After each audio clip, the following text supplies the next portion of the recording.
High வீவோஸ், இன்றைக்கான வீடியோவில் என்ன நடக்கலாம்னு சொல்லிட்டு பார்க்கலாம். வீடியோக்குள்ளே போகிறதுக்கு முன்னாடி நம்ம சேனலை லைக் அண்ட் சப்ஸ்கிரைப் பண்ணிவிட்டு கொஞ்சம் சப்போர்ட் பண்ணுங்கள். வாங்க இப்போ வீடியோக்குள்ளே போகலாம். எபிசோட் செம்ம பரபரப்பாக போய்கிட்டு இருக்கு.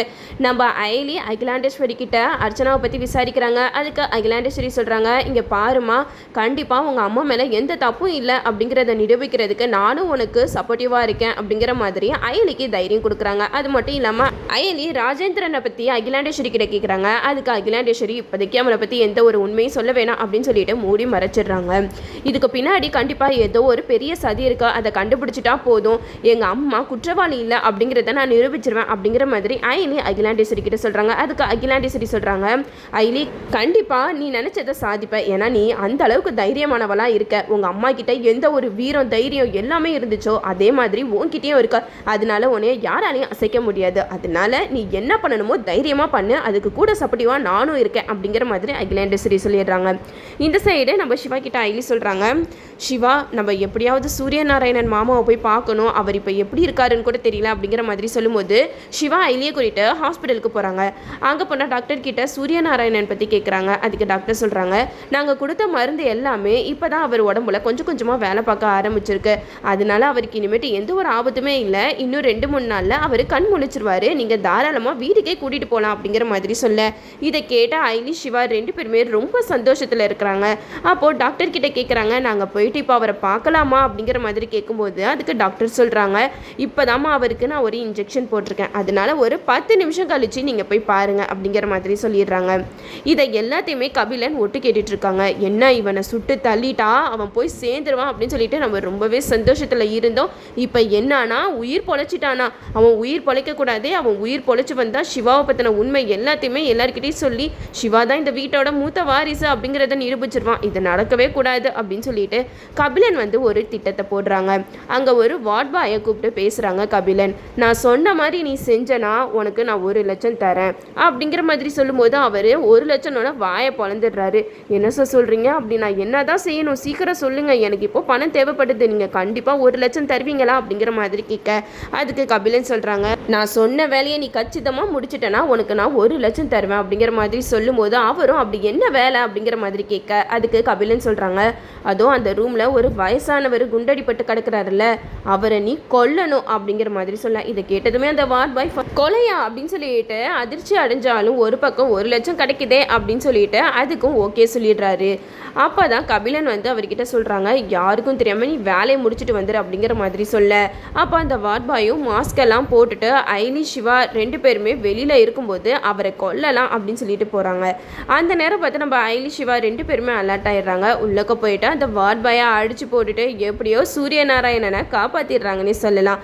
அந்த வார்ட் பாய் கிட்ட கேட்குறாங்க, டே உன்னை யாருடா இப்படியெல்லாம் பண்ண சொல்லி சொன்னது அப்படிங்கிற மாதிரி கேட்க, அதுக்கு அந்த வார்ட் பாய் சொல்கிறாங்க, இல்லை நான் தெரியாமல் பண்ணிட்டேன் அப்படின்னு சொல்லிட்டு அங்கேருந்து எஸ்கேப் ஆகி ஓடிடுறாங்க.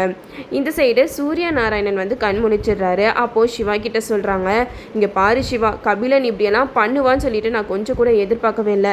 கண்டிப்பாக அந்த வீட்டோட வாரிசு நீ தான் அப்படிங்கிறத நான் நிரூபிக்காமல் இந்த உலகத்தை விட்டு போக மாட்டேன் அப்படிங்கிற மாதிரி சொல்ல, அதுக்கு சிவா சொல்கிறாங்க, மாமா எங்களுக்குன்னு இருக்கிற ஒரே ஆதாரம் நீங்கள் மட்டும்தான், அதனால தான் கபிலன் உங்களை இந்த நிலைமைக்கு ஆளாக்கிட்டான் அப்படிங்கிற மாதிரி சொல்லி கண் கலங்கிட்டு இருக்காங்க. அதுக்கு சூரியநாராயணன் சொல்கிறாங்க, சிவா நான் ஒரு ஐடியா சொல்கிறேன், நீ பிறந்த ஹாஸ்பிட்டலில் கண்டிப்பாக உன்னோட பர்த் சர்டிஃபிகேட் இருக்கும், நீ இங்கே தான் பிறந்த, உன்னோட பர்த் சர்டிஃபிகேட்டில் சன் ஆஃப் சூரியநாராயணன் அப்படிங்கிறது இருக்கும், அதை வச்சே நீ அவரோட பையன் தான் அப்படிங்கிறத நிரூபிக்கலாம் அப்படிங்கிற மாதிரி சொல்ல, இது கேட்டதுமே சிவா அயலிக்கு ரொம்பவே சந்தோஷமாயிடுது. இதை எல்லாத்தையுமே கபிலன் ஒட்டு கேட்டுட்ருக்காரு. என்னம்மா சொல்கிறீங்க, கண்டிப்பாக அந்த சர்டிஃபிகேட் கிடைக்குமா அப்படிங்கிற மாதிரி கேட்க, அதுக்கு சூரியநாராயணன் சொல்கிறாங்க, கண்டிப்பாப்பா நீ போயிட்டு கேளு, கண்டிப்பாக உனக்கு நல்லதே நடக்கும் அப்படிங்கிற மாதிரி சொல்ல, இதை கேட்டதுமே அயலி சிவா ரொம்பவே சந்தோஷப்படுறாங்க. அப்போது அயலி பாதுகாப்புக்காக அங்கே ஒரு அதிகாரியை நிற்க வச்சுட்டு சிவாவை கூட்டிகிட்டு போகிறாங்க. இதை தெரிஞ்சுக்கிட்ட கபிலன் இதுக்கு முன்னாடியே அந்த ஹாஸ்பிட்டலுக்கு போயிடுறாங்க. அப்போ நம்ம அயலி சிவா வரும்போது அங்கே போயிட்டு சிவாவோட பர்த் சர்டிஃபிகேட்டை கேட்குறாங்க. அவங்களும் தேடி கண்டுபிடிச்சி எடுத்து கொடுக்குறாங்க. அப்போ அந்த பர்த் சர்டிஃபிகேட்டில் சன் ஆஃப் உதய பெருமாள் அப்படிங்கிற மாதிரி இருக்குது.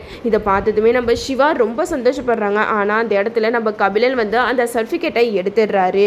அப்படியே சிவா கையிலேருந்து வாங்கி அந்த இடத்துல எரிச்சிடுறாங்க. இதை பார்த்ததுமே நம்ம சிவா அயலி அயலி பயங்கரமாக ஷாக் ஆகுறாங்க. அப்போது கபிலன் வந்து சிவா கிட்ட சொல்கிறாங்க, இங்கே பாருடா, நீ எப்பயுமே உதய பெருமாளோட பையன் அப்படிங்கிற விஷயத்த யார்கிட்டையும் உன்னால் நிரூபிக்கவே முடியாது. இந்த சர்டிஃபிகேட் இருந்தால் நீ நிரூபிச்சிருவியா? இப்போ பாரு, இந்த சர்டிஃபிகேட்டை இல்லாமல் ஆக்கிட்டேன் அப்படிங்கிற மாதிரி கபிலன் ரொம்பவே வில்லத்தனமாக பேசிக்கிட்டு இருக்காரு. இதை பார்த்ததுமே சிவா பயங்கரமாக அழுக ஆரம்பிச்சிடுறாங்க. எனக்குன்னு இருந்த ஆதாரத்தெல்லாம் இப்படி அழிச்சிக்கிட்டே இருக்கியா, அப்படி என்னடா உனக்கு என் மேலே வன்மோ அப்படிங்கிற மாதிரி கேட்க, அதுக்கு கபிலன் சொல்கிறாங்க, நான் தான் எங்கள் அப்பாவோட வாரிசு, அது நான் மட்டும்தான்.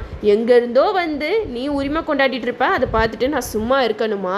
அதெல்லாம் முடியவே முடியாது. கடைசி வரைக்கும் நீ அனாதை பையன் தான்டா அப்படிங்கிற மாதிரி கபிலன் வந்து சொல்லிக்கிட்டு இருக்காங்க. அப்போது நம்ம அயலி வந்து சொல்கிறாங்க, கபிலா, நீ பண்ண வேலை எல்லாத்துக்குமே சேர்த்து கண்டிப்பாக நீ தண்டனை அனுபவிக்க தான் போகிற, உன்னை நாங்கள் சும்மா விட மாட்டோம் அப்படிங்கிற மாதிரி அயலி சிவா 2 பேருமே கபிலன் கிட்ட சொல்கிறாங்க.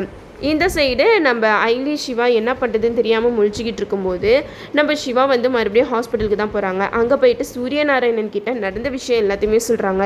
கபிலன் இந்த விஷயத்தையும் தெரிஞ்சுக்கிட்டு அங்கே வந்து அந்த சர்டிஃபிகேட்டை எரிச்சே போட்டுட்டான் அப்படிங்கிற மாதிரி சொல்ல, இதை கேட்டதுமே சூரியநாராயணன் ரொம்ப டென்ஷன் ஆகுறாங்க.